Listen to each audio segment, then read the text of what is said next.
हरियाणा में हुए विधानसभा चुनाव में कांग्रेस पार्टी अपनी जीत के दावे कर रही थी।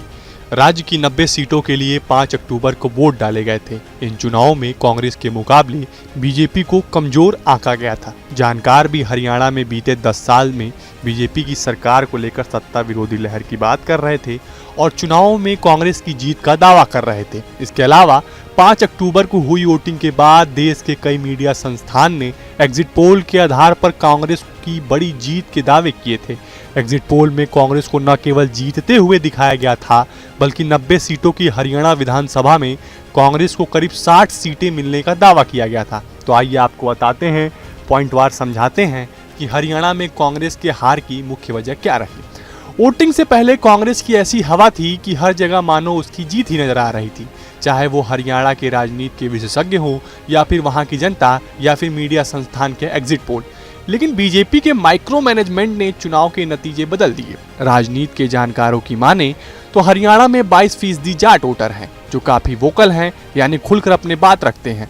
गैर जाटों को लगा कि कांग्रेस के जीतने पर भूपेंद्र सिंह हुड्डा ही हरियाणा के मुख्यमंत्री बनेंगे, इसलिए उन्होंने खामोशी से बीजेपी के पक्ष में वोटिंग कर दी। गैर जाट और जाट वोटों के बीच समीकरण साधने में बीजेपी कई सीटों पर कामयाब रही। राज्य की कई सीटों पर उसने करीबी मुकाबले में कांग्रेस को मात भी दी है। हरियाणा में कांग्रेस की हार के पीछे पार्टी के अंदर की गुटबाजी भी एक बड़ी वजह मानी जा रही है। जानकार मानते हैं कि राज्य में कांग्रेस के उम्मीदवारों को इस तरह भी देखा जा रहा था कि कौन भूपेंद्र सिंह हुड्डा के खेमे से है और कौन कुमारी सैलजा के करीबी है।